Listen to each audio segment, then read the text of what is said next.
요한복음 5장 19절에서 30절을 하나님께서 어떻게 또 나타내 주시는지, 하나님께서 어떻게 우리에게 그 말씀들을 또 전달하는지 함께 살펴보도록 하겠습니다. 자, 요한복음 5장 19절에 가보시면은, 그때 예수님께서 그들에게 응답하여 이르시되 진실로 진실로 내가 너에게 이르노니 아들은 자기가 아버지께서 하시는 것을 보는 것 이외에는 아무것도 스스로 할 수 없느니라. 이는 그분께서 무슨 일들을 하시든지 이것들을 아들도 똑같이 하기 때문이라. 자, 요한복음 5장 19절에서 30절까지 이제 오늘 공부를 해 볼 텐데요. 이전에는 안식일을 지키는 그런 일들에 대해서 유대인들과 이제 논쟁을 하시고, 또 참된 안식일을 어떻게 지키는 건지도 예수님께서 이제 전달하셨는데, 그때 예수님께서 그들에게 응답하여 이르시되, 자, 안식일을 어긴 예수님을 유대인들이 이제 핍박하고 죽이려 했었죠.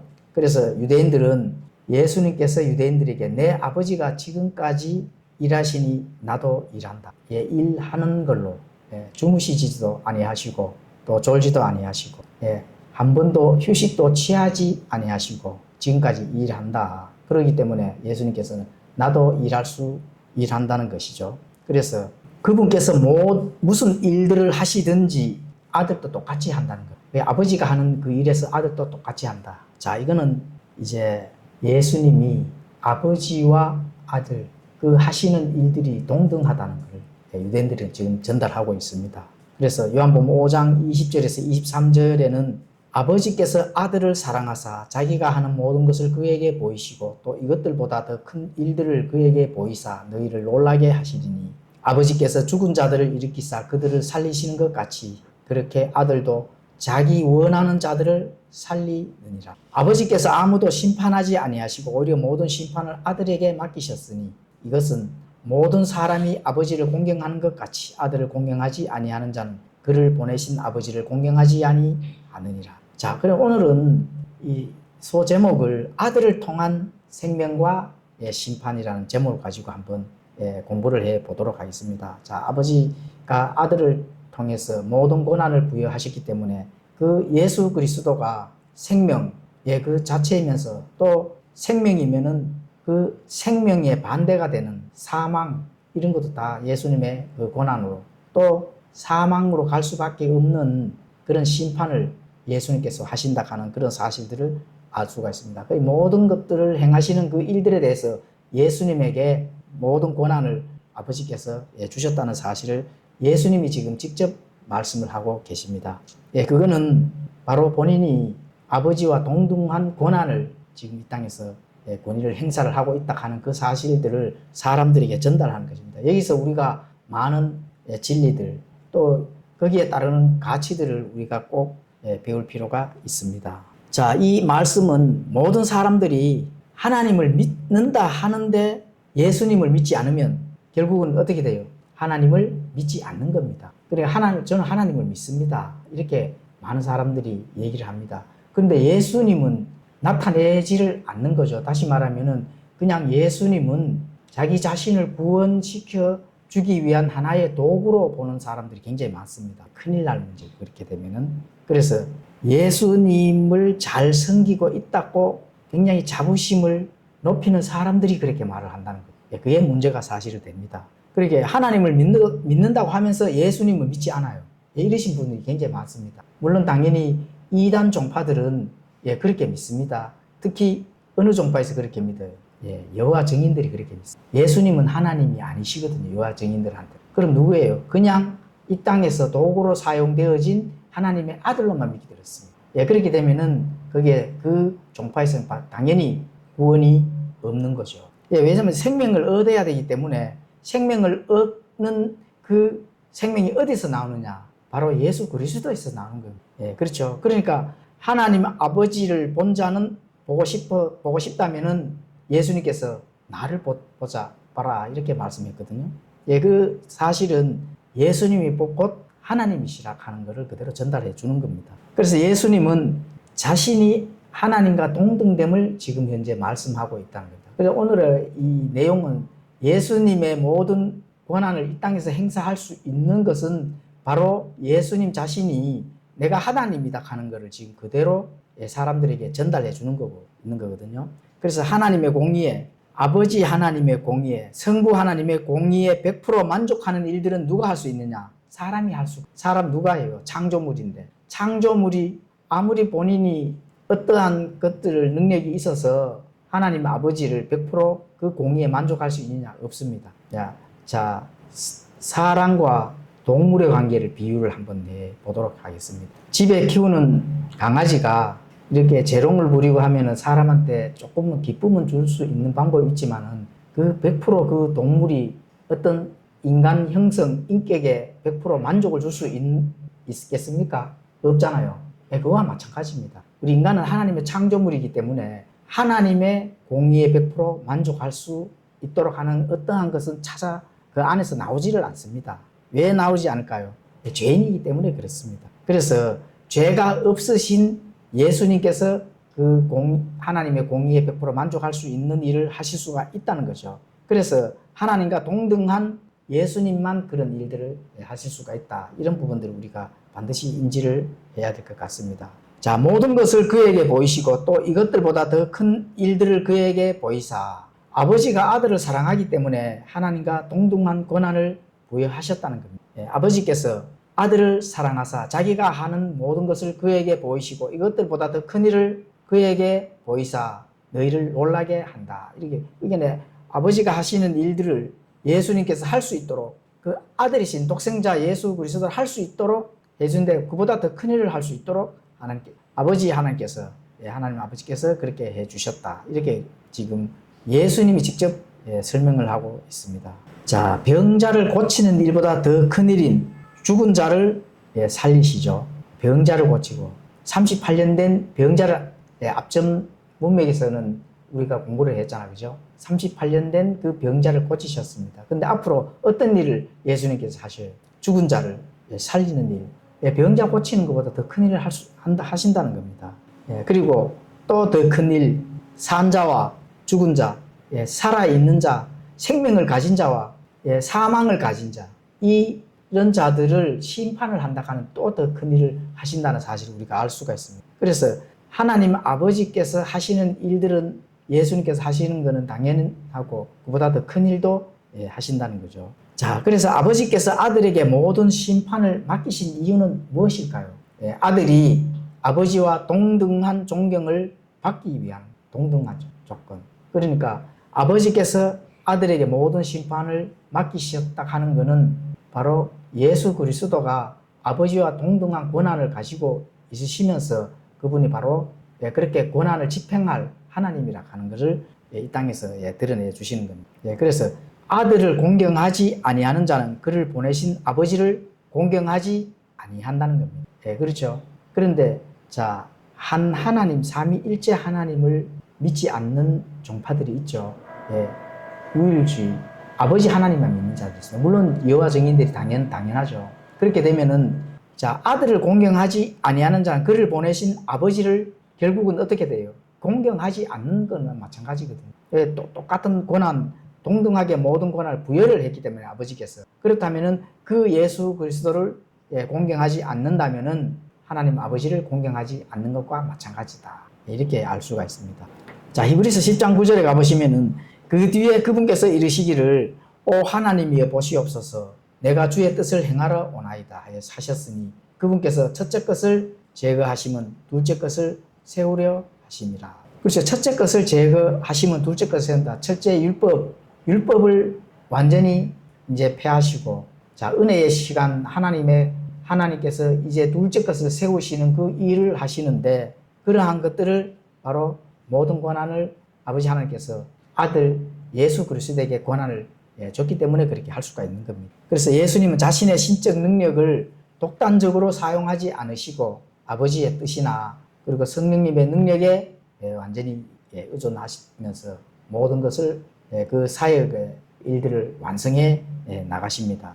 그래서 이제 요한복음 11장 25절에 가보시면은 나는 부활이요 생명이니 나를 믿는 자는 죽어도 살겠고 누구든지 살아서 나를 믿는 자는 결코 죽지 아니하리니 이것을 내가 믿느냐. 자, 그래서 이 땅에서 예수 그리스도를 통하지 않고는 생명을 얻을 수가 없는 겁니다. 바로 하나님 아버지께서 독생자 예수 그리스도에게 모든 권한을 위임하셨기 때문에, 그래서 예수 그리스도를 통하지 아니하고는 생명을 얻을 수가 없습니다. 그래서 예수 그리스도는 부활이요 생명이니 나를 믿는 자는 죽어도 살고 또 누구든지 살아서 나를 믿는 자는 영원히 죽지 하리라. 결코 죽지 아니한다는 겁니다. 그래서 그러한 부분들을 바로 하나님 아버지께서 그 독생자 예수 그리스도에게 모든 심판을 맡기셨기 때문에 그렇습니다. 그렇죠. 하나님은 늘 빛과 소금의 역할을 감당해 나가기를 원하십니다. 이 땅에서 하나님께서 이 땅에서 육체를 입고 이 땅에 오셨습니다. 그런데 우리가 우리 눈에 보이는 그런 상황을 완성시키려고 하시면은 당연히 사람의 몸으로 오셔야 되는 것은 맞거든요. 만약에 다른 걸로 이렇게 오셨다. 영적인 부분, 우리가 볼 수 없도록 뭔가 오셨다. 이렇게 됐을 때 사람들과의 관계에서는 할 수 있는 일이 전혀 없습니다. 그렇죠. 그래서 사람과 똑같은 몸으로 이 땅에서 하시는 그런 일들을 완성해 나갈 수 있는 부분들은 바로 예수님께서 이 땅에서 하나님 아버지께서 주시는 그 권한을 가지고 이 땅에 오셔서 육체를 입고 사람의 몸과 똑같이 오셨기 때문에 그 권한을 사람들 앞에서 행사할 수가 있었다는 겁니다. 그렇죠. 그래서 본인이 직접 많은 사람들의 생명을 대속할 수 있는 그런 일들을 할 수가 있는 거죠. 그렇기 때문에 부활이요 생명이니 자기 자신을 믿는다면은 죽는 자들은 다시 살아난다는 겁니다. 그리고 살아서 믿는다면은 결코 죽지 아니하는 그런 생명을 얻는다는 겁니다. 그럼 우리가 왜 그런 것들을 믿고 나아가야 될까요? 바로 하나님께서 예수 그리스도에게 전달하신 또 예수님이 행하신 그 더 큰 일, 어떤 권한을 가지고 있습니다. 심판의 권한을 가지고 있기 때문에 그렇습니다.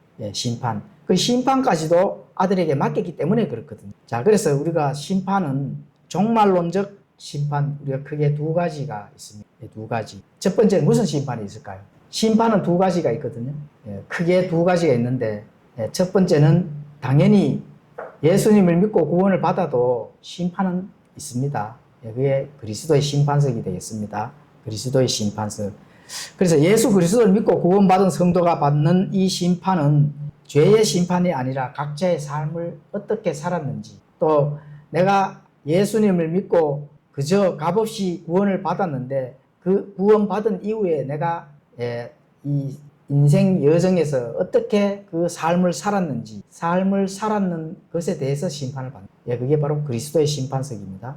그리고 두 번째는 흰 왕자 심판이 있죠. 흰 왕자 심판은 구원받지 못한 자들도 심판을 받습니다. 이들도 어떻게 해야 될까요? 행위대로 심판을 받습니다. 자, 그런데 보이지 아니하는 영적인 뭔가로 이렇게 심판을 하시는 것이 아니고 당연히 부활을 한 다음에 심판을 하신다는 거예요. 다시 말해서 심판을 할 수 있도록 부활의 몸을 줍니다. 그리스도의 심판석에서 믿는 하나님의 자녀들도 부활을 한다면은 심판을 받을 수 있도록 영적인 그 몸, 심판을 받을 때 또 그 기쁨을 맛보고 하나님과의 인격적인 관계를 유지하고 하는 그런 부활의 몸으로 심판을 받습니다. 자, 그럼 불신자들도 당연히 부활을 하죠. 그럼 어떤 부활을 할까요? 불신자들도 심판을 받기 위해서 그 부활의 몸을 입습니다. 인격적으로 또 고통을 당하고 인격적으로 본인이 받아야 될 그 행위대로 심판을 받고 거기에 따르는 것들의 그 대가를 치러야 되는 그 부활의 몸, 그것으로 부활을 한다는 겁니다. 그래서 예수님은 나는 부활이다. 그렇죠. 예수님께서 왜 부활이라는 그 사건이 일어날 수 있는 것은 왜 그렇게 될까요? 바로 예수님이 죽을 수 있는 몸으로, 사람의 몸으로 이 땅에 오셨기 때문에 그렇습니다. 사람의 몸, 우리와 똑같은 사람, 이렇게 이제 보시는 거죠. 그래서 그 신성과 인성, 그분은 하나님이시니까 하나님이 부활할 수 있는 육체의 몸으로 입고 오셨기 때문에 그것을 우리에게 보여주셨다는 겁니다. 그러니까 예수님께서 그 부활한 것을 우리가 본다면은, 자, 과연 우리가 어떻게 그것을 예수님을 따라야 될지, 이런 사실들을 우리가 교훈을 받아야 되는 거거든요. 바로 그 심판에 대비를 해야 된다는 겁니다. 심판. 자, 믿는 사람들은 그리스도 심판석에서 내가 어떻게 구원을 받아서 그 삶의 여정을 갖는 건지 하나님과 계산을 해야 돼요. 또 불신자들은 어떻게 내가 삶에서 조금이라도 죄를 덜 짓고 어떤 행위대로 그대로 심판을 받을 것인지 그것도 고민하면서 불신자들도 고민하면서 살아야 됩니다. 사실 구원받은 자들만 고민해서 사는 게 아니라 그렇죠. 왜냐하면은 바로 하나님 아버지께서 독생자 예수 그리스도에게 심판의 권한을 주셨기 때문에 이 땅에서 많은 사람들을 생명을 가진 육체의 생명을 가진 한 사람도 빠짐없이 심판을 해야 되기 때문에 그렇습니다. 자, 요한복음 5장 24절에서 25절을 읽도록 하겠습니다. 진실로 진실로 내가 너희에게 이르노니 내 말을 듣고 나를 보내신 분을 믿는 자는 영존하는 생명이 있고 정죄에 이르지 아니할 것이며 사망에서 생명으로 옮겨졌느니라. 진실로 진실로 내가 너희에게 이르노니 죽은 자들이 하나님의 아들의 음성을 들을 때가 오고 있는데 바로 지금이라. 듣는 자는 살리라. 자, 요한복음 5장의 핵심 하나님의 말씀이죠. 이 말씀은 정말로 굉장히 좋습니다. 내 말을 듣고 나를 보내신 분을 믿는 자는 영존하는 생명이 있다는 겁니다. 그리고 영존하는 생명을 가지고 있고 또 정죄에 이르지 아니할 것이며 사망에서 생명으로 옮겨졌습니다. 이미 옮겨졌습니다. 영어로도 과거형으로 돼가 있죠. 옮겨지고 있는 중이다 이렇게 하면 어떻게 돼요? 과정 신학이 되는 거예요. 내가 마지막 죽음 앞에서 또는 마지막 심판 앞에서 가야만이 내가 구원을 받는지 못 받은지 알게 되는 그 과정 신학이 되는 거예요. 이게 굉장히 중요하죠. 근데 하나님의 말씀은 1.1핵도 정확하다는 사실을 우리가 알 수가 있습니다. 내 말을 듣고 나를 보내신 분을 믿는 자는 영존한 생명이 있고 정죄에 이르지 아니하니까 이미 사망에서 생명으로 옮겨져 버렸는 겁니다. 그걸 그대로 예수님께서 말씀하기 때문에 그 생명을 가진 자가 누구라고요? 바로 예수 그리스도. 그렇게 지금 이 아들을 통한 생명과 심판, 이게 오늘 우리가 꼭 배워야 될 그런 말씀이 되겠습니다. 자, 예수님의 말씀을 사실은 들어야 살 수가 있는 겁니다. 사람이 빵으로만 살 것이 아니라 every word, 하나님의 모든 말씀으로 사는 것은 누가 살아요? 내 육신이 살아요? 내 영이 살아요? 내 영이 사는 거예요. 육신은 집에서 밥을 먹으면 삽니다. 그런데 하나님의 말씀을 먹지 아니하면 영은 죽습니다. 그러니까 영이 죽은 상태에서는 하나님의 관계에서는 인격적으로 하나님을 만날 수가 없는 거죠. 그래서 항상 하나님의 말씀을 먹는데 말씀을 입으로 먹는 게 아니잖아요. 들어야 된다. 그렇죠? 들어야 되는 이유가 있습니다. 들어야 되는 이유는 바로 우리가 영존하는 생명을 가지고 있기 때문에 영존하는 생명을 받았습니다. 받았는데 받았으면 그게 끝일까요? 아니죠. 계속 먹어야 됩니다. 말씀을 계속 먹어야 되거든요. 영양이 풍성한 하나님의 말씀, 생명수도 같이 그 시원한 그 말씀을 먹어야 우리의 영이 계속 살아서 유지를 하고 있는 겁니다. 자, 죽은 자들이 하나님의 음성을 들을 때가 온다. 바로 지금이라. 자, 여기서 죽은 자들이 하나님의 음성을 들을 때가 온다. 이 죽은 자들이 누구일까요? 영적으로 죽은 자들이라. 죽은 죄인들이 그 죽음으로부터 어떻게 일으켜지는가? 이런 것을 사실은 고민을 해야 되거든요. 하나님의 말씀을 듣고 하나님의 아들을 믿음으로써 가능합니다. 예수 그리스도를 믿음으로 그게 가능하다는 거죠. 죽은 내 영이 다시 살아날 수 있고 또 살아나면서 영이 풍성하게 먹고 그 영이 성장해 나갈 수 있는 것은 하나님의 말씀을 듣고 하나님의 아들을 믿는 것부터 출발이 되어서 하나님의 말씀을 계속 지속적으로 먹어야 영적으로 성장할 수가 있다 하는 걸 지금 말씀을 하다. 그래서 예수님은 이렇게 말씀하죠. 내 말은 살아있다는 겁니다. 또 뭐가 있어요? 살아있으니까 운동을 한다는 거예요. 움직인다는 거예요. 말씀이 움직인다는 거예요. 그렇죠. 그래서 하나님의 말씀은 매이지 않습니다. 곳곳에 어느 지역이라도 하나님의 말씀이 선포가 되어지고 그 말씀이 사람들의 입을 통해서 또 사람들의 영적인 행위를 통해서 이런 것들에서 전파가 된다는 거죠. 히브리서 4장 11절에 가보면은 그렇게 말씀합니다. 하나님의 말씀은 살아있고 운동력이 있어 좌우의 어떤 날선 검보다도 예리하여 영과 혼과 육과 모든 관절, 골수까지 찔러 나누기까지 할 수가 있는 그 말씀이 살아있기 때문에 그렇습니다. 말씀은 살아있다는 겁니다. 그래서 말씀이 소홀히 하면 안 되겠죠. 살아있기 때문에 그 말씀이 나를 항상 하나님의 그 진리로 또 하나님이 사용할 수 있는 아주 아름다운 그런 자리로 항상 인도를 해 주실 수가 있는 게 바로 가능한 거죠. 그렇습니다. 그래서 영적인 죽음으로부터 또 죄인을 일으킬 수 있기 때문에 그 말씀이 살아있는 겁니다. 예, 죽어 있으면은 말씀을 통해서 살려야 되잖아요. 예, 살릴 수 있는 거는 반드시 영적인 수술을 통해서 살려주신다. 예, 영적인 수술. 그건 구약에서는 뭐라고 나와요? 할례잖아요. 신약에서는 영적 할례, 손으로 하지 아니하는 할례. 예, 반드시 수술이 필요하다는 겁니다. 예. 자, 영존하는 생명은 다시는 영적으로 죽지 않습니다. 영존하는 생명을 예수 그리스도를 믿고 받았으면은 그 영은 죽지를 않습니다. 그래서 심판에도 이르지 않습니다. 사망으로 갈 수 있는 그 심판은 당연히 안 받는 거죠. 사망 가운데 던져질 수 있는 그 죄의 대가를 치르는 그 심판은 받지를 않습니다. 영존하는 생명을 가지고 있기 때문에. 영존하는 생명. 그 영존하는 생명을 누구한테 받았습니까? 예수 그리스도에게 받았습니다. 그렇죠. 내 안에 예수님이 사시기 때문에 그렇습니다. 그게 바로 내적 증거가 되는 거죠. 내적 증거. 내적 증거를 가져야만 정확하게 하나님의 일들을 할 수 있는 권한을 받는 거나 마찬가지입니다. 사실은. 내적 증거는 없어요. 그런데 부지런히 뭔가 하나님의 일을 한다고 하면 그거는 누구와 마찬가지예요.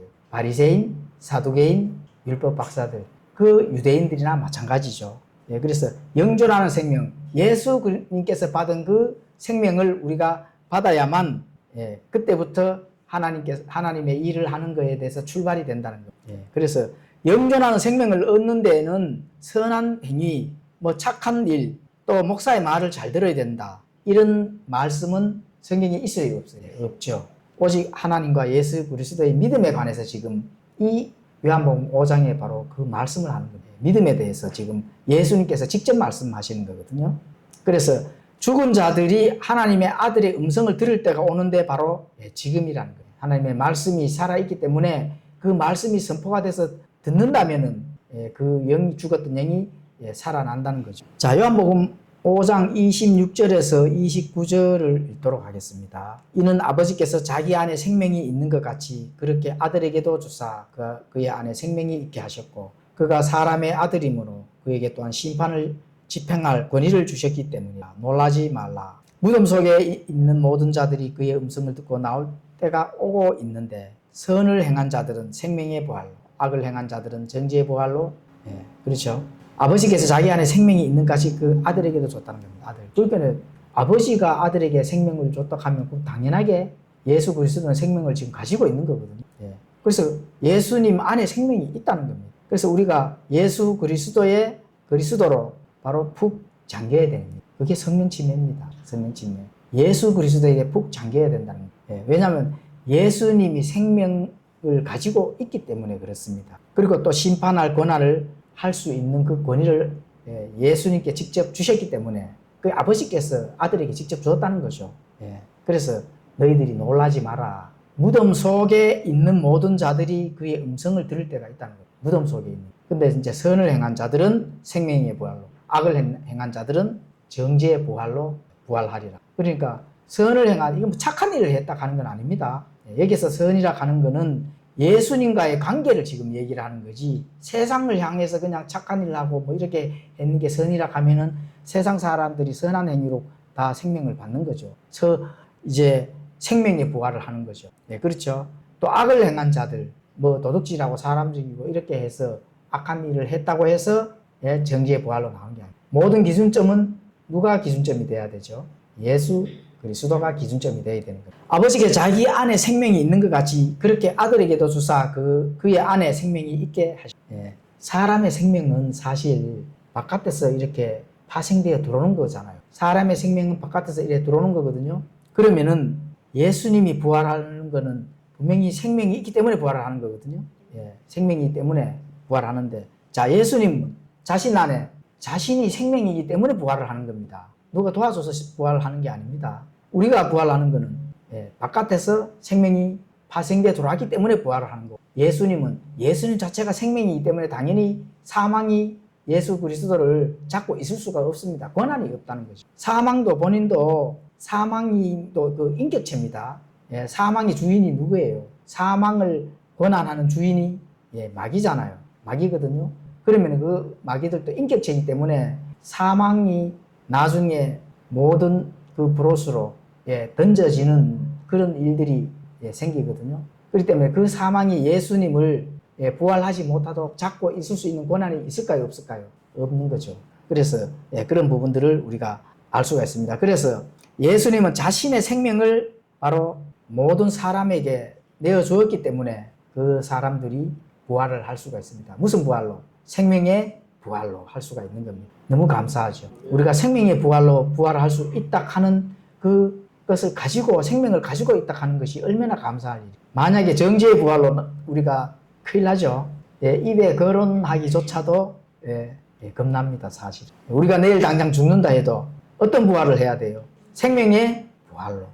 자, 그래서 사도행전 2장 24절에 가보시면은 하나님께서 그분을 사망의 고통에서 풀어 일으키셨으니 이는 사망이 그분을 붙을 수 없었기 때문이라 이렇게 말씀합니다. 당연하죠. 예수님께서 사망이 예수님을 붙을 수 있어요, 없어요? 당연히 없죠. 그 안에 정죄를 할 만한 죄가 하나도 없기 때문에 그렇습니다. 예수는 죄가 없으신 분이거든요. 그렇기 때문에 사망이 그분을 붙잡아 놓을 수가 없다. 뭐 당연히 부활을 하시는 거죠. 그래서 요한복음 10장 17절에서 18절에 가보시면은 그런 까닭으로 내 아버지께서 나를 사랑하시나니 이는 내가 내 생명을 다시 취하려고 그것을 내놓기 때문에 아무도 그것을 내게서 빼앗지 아니하며 내가 스스로 그것을 내놓느니라. 내게는 그것을 내놓을 권능도 있고 그것을 다시 취할 권능도 있노라. 나는 이 명령을 내 아버지에게서 받았느니라. 그렇죠? 예수님이 누구에서 받았습니까? 아버지에게 직접 받았다는 겁니다. 자, 그러니까 모든 생명을 내어놓을 수 있는 권능도 있고 또 다시 취할 권능도 있다는 겁니다. 그러니까 생명을 이렇게 다룰 수 있도록 그 권한을 가지고 있다는 거죠. 그렇죠? 다시 취할 권능도 있고 또 그 생명을 내어놓아서 다른 사람에게 줄 권능도 있고 엄청난 권능입니다. 그것은 바로 아버지에게서 받았기 때문에 그렇습니다. 그렇다면 예수 그리스도가 누구예요? 바로 하나님이라 하는 것을 사실은 안 믿는 종파들이 너무나 많습니다. 이해가 안 되죠. 일부 개신교에서도 예수 그리스도가 하나님이라고 모르는 분들이 많습니다. 그 진짜 큰일 날 일이에요. 하나님의 아들이라고 하는 거는 알아요. 그냥 아는 정도는 돼요. 근데 그분이 하나님이셔서 이렇게 하시는 분들이 굉장히 많습니다. 지금 요한복음에 예수님이 하나님이라 하는 그런 부분들을 계속 지금 전달하는 거거든요. 그럼 왜 그렇게 전달할까요? 예수님이 유대인들한테 특히 생명을 내놓아야 되거든. 생명을 내놓는다 하는 뭐예요? 내가 죽었다가 묻혔다가 부활하는 걸 보여줘야 되거든. 그렇죠? 그런데 유대인들이 깜짝 눈을 이렇게 깨달아가지고 하나님 맞네. 깨달았으면 어떻게 될까요? 세상이 이렇게 될까요? 안 될까요? 당연히 안 돼요. 다른 방법을 하나님께서 취했을 겁니다. 그런데 그렇게 되지 않죠. 하면 이미 구약에 예수님께서 독생자 아들을 보내시고 십자가에 달리신다 하는 구약에 그 모든 타겟가 예수 그리스도에게 집중되어 있는데 그렇게 안 되죠, 당연히. 근데 우리가 가상적으로 한번 이렇게 바꿔서 생각한다 하면은 유대인들이 예수님을 당신 하나님이 맞습니다. 이렇게 했다면은 가장 불쌍한 자가 누구예요? 이방인들이지. 우리가 구원받을 길이 없습니다, 사실은. 유대인들한테 감사해야 됩니다. 그렇게 이스라엘에게 항상 감사하고, 이스라엘을 위해서 기도를 하라고 하자. 유대인들이 거부를 했기 때문에 우리가 구원받을 수 있는 자격을 얻은 겁니다. 유대인들을 위해서 기도 많이 하십시오. 참 감사하는 일입니다. 그런 거 보면은. 자, 무덤 속의 모든 자들이 예수님께서 자신 안에 본래 생명을 가지셨기 때문에 자기를 의지하는 모든 사람에게 생명을 나누어 주실 수가 있는 겁니다. 생명을 가질 수 있었기 때문에. 그렇죠? 그래서 무덤 속에 있는 모든 자들이 그의 음성을 듣고 나올 때가 있는데 선을 행한 자들은 생명의 부활로, 악을 행한 자들은 정죄의 부활로. 자, 여기서 선을 행한 자들은 세상에서 착한 일을 하는 자들이 아닙니다.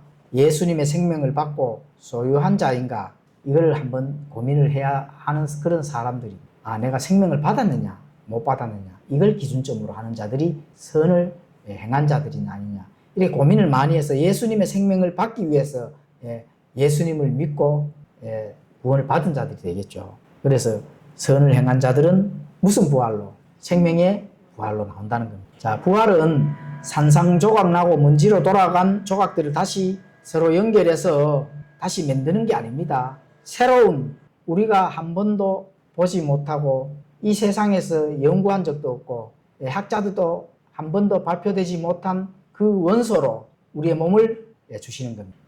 그 부활된 몸만 우리가 받을 수 있다면은 영원히 하나님과 함께 살 수 있는 그 자격을 얻는 거나 마찬가지입니다. 그래서 부활이 얼마나 소중할까요? 기독교의 핵심 진리는 부활입니다. 다시 말해 새로운 몸을 다시 받는. 옛날에 이 흙도 아닙니다. 먼지입니다. 먼지로 만든 이 연약한 원소는 하나님께서 버리시고 우리가 알지 못하는 그 새로운 원소를 우리에게 주신다. 이런 부분들. 정말 이 부활은 참 하나님께 영광 돌려야 됩니다. 그래서 우리가 헛되이 믿지 않는 그 교리는 뭐예요? 예수님과 함께 묻히시고 다시 부활하는. 그게 우리가 정말로 믿음으로 구원받는 그 진짜 교리입니다. 그게. 자, 그래서 빌보서 3장 20절에서 21절은 우리의 생활 방식은 하늘에 있으며 또한 거기로부터 오실 구원자 주 예수 그리스도를 우리가 기다리고 있는데 그분께서는 참으로 모든 것을 자기에게 복종시킬 수 있는 능력을 써서 그 능력대로 우리의 천한 몸을 변화시켜 자신의 영광스러운 몸과 같게, 그렇죠. 예수님의 몸과 같게 만든다는 거예요. 예수님의 몸을 제자들이 봤을 때 그냥 그 전에 몸하고 똑같이 보였잖아요. 그러니까 신비거든요. 분명히 똑같은 몸인데 그 몸이 영광스러운 몸이라니까. 그렇죠. 많은 사람들이 보는 가운데서 하늘로 승천하는 그런 몸을 가지셨다는 거예요. 그래서 그런 몸과 같게 만드시리라. 빌보서 2장 3장 20절에서 21절 그렇게 말씀하시잖아요. 자, 이거는 이제 선을 행한 자들의 생명의 부활이 되는 것입니다. 자, 악을 행한 자들의 심판은 부활로 나옵니다. 악을 행한 자. 자, 악을 행한 자들은 심판의 부활로 나오는데 이 심판은 자신의 죽은 영을 살리지 못한 자들이 돼요. 내 안에 영이 있으면은 이 영을 살리지 못한다면은 심판의 부활 때 살려서 그 몸을 준다는 거예요. 그렇죠? 그 생명을 받지 못한 자들이 되겠습니다. 아버지께서 예수님에게 모든 심판을 맡기셨기 때문에 바로 그 심판자 예수님을 만나는데 만났을 때 다시 영을 살려줍니다. 그런데 심판을 하기 위한 그 몸을 준다는 겁니다. 그렇죠? 그래서 흰 왕자 심판에서 심판을 받게 되는 부활한 몸을 받아서 그 몸으로 영원한 행복을 받게 된다는 사실. 믿지 아니하고 예수님과의 관계를 인격적인 관계를 맺지 아니한 자들은 당연하게 영원한 행복을 받을 수밖에 없다 하는 사실을 예수님께서 직접 전달하고 있습니다.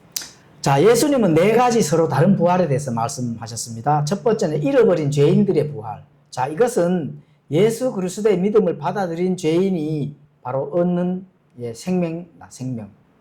믿지 않았다가 예수님을 믿음으로 바로 얻는 그 죄인의 부활. 그렇죠. 그거를 얻는 겁니다. 우리가 진짜 죽었다가 부활하는 것도 부활인데 우리가 영이 죽었다가 살아나는 것도 뭐예요? 부활이죠. 그게 바로 잃어버린 죄인들의 부활이라고 예수님께서 전달합니다. 이렇게 우리가 영이 예수님이 다시 내 안에서 살려주셨다면은 영원히 죽지 않는 부활이 되는 겁니다. 그렇죠. 예수님께서 자신이 직접 부활하셨잖아요. 그래서 사람은 바깥에서 예수님의 능력이 우리에게 들어와서 우리가 예수님의 능력으로 부활을 하지만 예수님은 예수님 자신 안에서 생명이 있기 때문에 그냥 사망이 예수님을 붙잡아 둘 수 없기 때문에 그냥 부활을 하는 겁니다. 누가 부활시켜 준 게 아니죠. 그래서 사망이 가두어두지 못한다 하는 그 주님 자신의 부활을 직접 말씀하셨고 또 앞으로 미래에 있을 생명의 부활. 이거 진짜 몸을 받는 부활이잖아요. 그죠? 그래서 하나님의 자녀는 전인격적으로 구원을 해주신다. 영과 혼과 몸을 완전하게 전인격적으로 새롭게 우리를 만들어 주신다. 그래서 영혼 몸이 완전하게 부활하는. 그래서 그걸 신학적으로는 영화로운 몸이다. 이렇게 말씀하죠. 그리고 4번째, 심판의 부활이 있어요. 심판의 부활은 뭘까요? 바로 내 영혼을 마귀에게 팔아넘긴 자. 그렇죠. 당연히 예수님과의 관계가 아무 관계가 없는 그런 자들이 되겠죠. 그래서 영혼을 마귀에게 팔아버리면은 심판의 부활로 일어서는 겁니다. 그래서 불신자들도 부활의 몸을 받게 되는 심판. 이게 바로 심판의 부활로 한다는 겁니다. 이런 심판의 부활은 영화로운 몸이 아니죠. 심판을 받은 후 그 심판을 받은 그 몸으로 영원 무궁토록 형벌을 겪게 되는 그 몸으로 부활을 하는 겁니다. 이 몸은 죄를 위해 사용되었던 몸이다 하는 그런 부분들입니다. 왜? 죄를 해결을 못했기 때문에 그렇거든요. 죄를 해결을 못한다면 어떻게 돼요? 육체적으로 살아있는 동안 그 죄를 위해 사용해졌다. 이렇게 볼 수가 있어요. 죄를 위해서 사용했다. 죄를 위해서 계속 사용을 하는 겁니다. 당연하게 어떻게 돼요? 앞으로 그 대가를 치르는 형벌의 몸을 받는 거죠. 다시 말하면. 그렇죠. 예, 그게 무섭게 대가를 치른다는 겁니다. 예, 본인이 죄를 위해 사용하니까, 그렇죠. 그 죄에 대한 그 값을 본인이 받은 거죠. 예, 무서운 일입니다. 자, 요한복음 5장 30절에는 이렇게 말씀합니다. 나는 아무것도 스스로 할 수 없노라. 나는 듣는 대로 심판하노니 내가 내 뜻을 구하지 아니하고 나를 보내신 아버지의 뜻을 구함으로 내 심판은 의로움. 예수님께서 아버지에게 그대로 전달받은 그대로 심판을 한다는 겁니다. 또 자신이 개인적인 그 뜻을 구하지도 아니한다는 거죠. 그리고 나를 보내신 아버지의 뜻을 구함으로 자신이 하는 모든 심판은 의롭다는 겁니다. 1.1획도 거기에 이 무게의 중심이 기울어지는 일이 없다는 거죠. 완전한 의로운 심판이다. 이렇게 예수님께서 직접 말씀합니다. 그래서 누구라도 그 심판에 대해서 이의를 달 수 있는 사람이 바로 없습니다. 그 심판에 모두 달려 들어가서 영원한 형벌을 받든지 아니면 예수님의 생명으로 영원한 하나님 왕국에서 살든지 두 개 중에 하나이라 하는 사실을 예수님께서 직접 전달하는데 그 뜻은 아버지의 뜻이므로 절대로 공정하고 의롭다. 이렇게 말씀합니다. 그래서 예수님께서 죽은 자를 살리시는 권능을 가졌다는 것은 바로 예수님이 하나님과 동등한 분임을 말씀하시고 그것도 예수님께서 직접 부활을 하심으로 인해서 입증을 하셨다는 거예요. 그래서 그 예수님이 누구라고요? 바로 하나님이시다. 하나님께 영광 돌리는 그런 우리의 이 마음, 또 하나님께 영광 돌리는 우리의 그 영적인 신앙이 늘 우리 마음밭에 하나님을 향한 간구하는 마음이 되어줘야 됩니다. 그래서 그런 마음을 통해서 하나님과 나와의 관계에서 또 예수님과 나와의 관계에서 전인격적인 그 하나님께 복종하고 순종하는 그런 삶의 여정을 가다가 하나님 앞에서 우리가 구원받은 자로서의 그 합당한 삶 속에서 그리스도 심판석에서 하나님과의 관계에서 계산을 잘 하실 수 있도록 그렇게 해야 된다. 그런 것이 오늘 이제 이 요한복음 5장 18절에서 그렇죠? 19절이네요. 요한복음 5장 19절에서 30절에서 주는 하나님의 진리요 말씀이다. 이렇게 우리가 오늘 공부를 했습니다. 예수님은 누구시라고요? 바로 하나님이시다. 이런 부분들을 우리가 늘 인지하면서 하나님의 말씀대로 순종을 잘하는 그런 삶을 살아가기를 원합니다. 기도하고 마치겠습니다.